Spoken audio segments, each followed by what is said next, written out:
Get ready for the dictation. Start. Now, I would like to say that with this measure, we are now adopting to my mind. It will not be possible to have this system or any other system functioning effectively.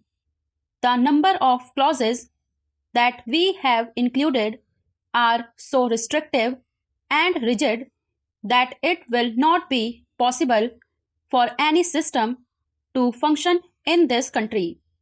If at all it is able to function, it will be able to function with a lot of difficulties. It will be said afterwards that the industrial sector, particularly the private sector, has not been able to deliver the goods.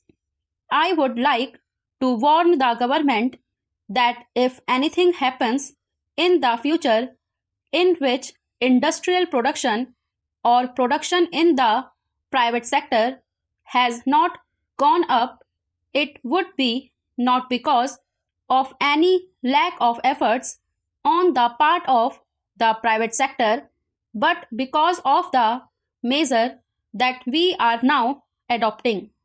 I have mentioned several times how this particular bill is very restrictive and how it will hamper the normal growth of companies in this country. It is a pity that when we are on the threshold of the second 5-year plan, such a measure should be passed in this House. I would now like to make a few observations about the speeches of some of the honorable members here. Shri Ashok Mehta justifies the restrictions on managing agents by saying that managing agents are no longer the main source of finance.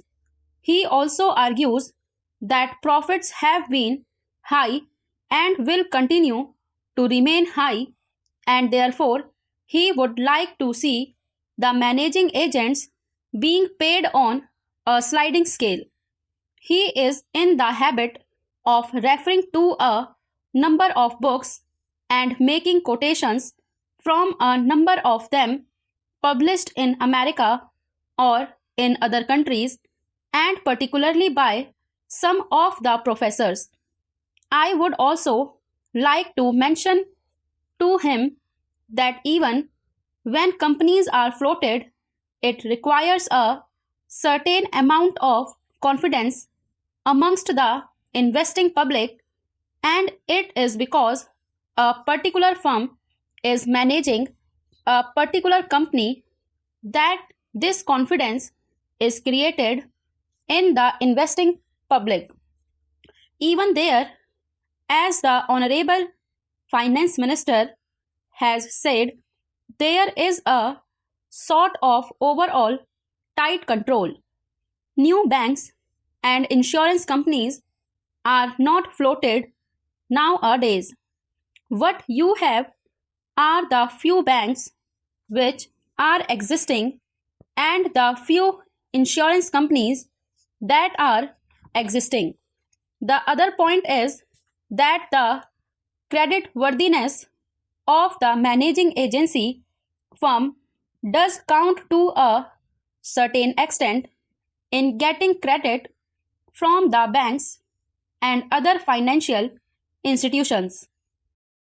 Yesterday, it was mentioned by my honorable friend that the crux of the problem is the question of payment of remuneration to a particular managing agency system.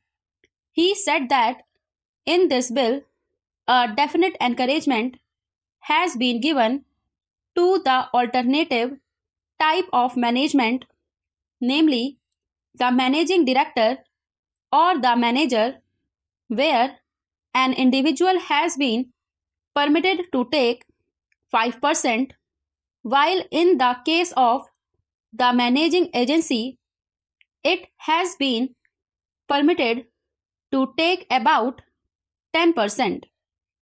I would like to point out to him that it is not merely the question of remuneration which will decide the alternative type of management. The remuneration is not a very important thing unless and until you allow a certain amount of flexibility for any system to function. It will not be possible to evolve any other system to take the place of the managing agency system. In spite of so many shackles, you may find that those few business houses which are carrying on now may have to carry on the present basis. You may not find many new people coming in the field.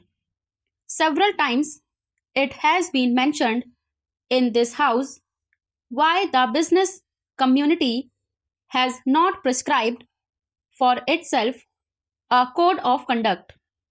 In this connection, I would like to point out that a degree or diploma is essential for the profession, and in case of violation of the code, sanction should be provided by it to prevent a person from practicing the profession. Today, even Ashok Mehta and Shri C. Shah can set up a grocery shop and become businessmen. Nobody lays down any condition for starting business, and nobody can prevent others from continuing it.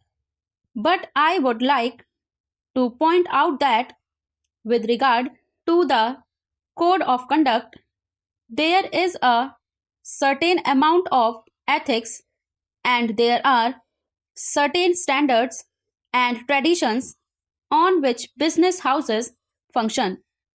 If a particular firm has not got proper ways of managing its business, you will find that that business house will find it difficult to function, and it would be difficult for it to command the confidence of the business community. It would not be possible for it to function as effectively as a firm which has proper ways of managing its business. That is sufficient as a code of conduct. It is not possible to prescribe a certain code of conduct in the manner it has been done for the profession in general.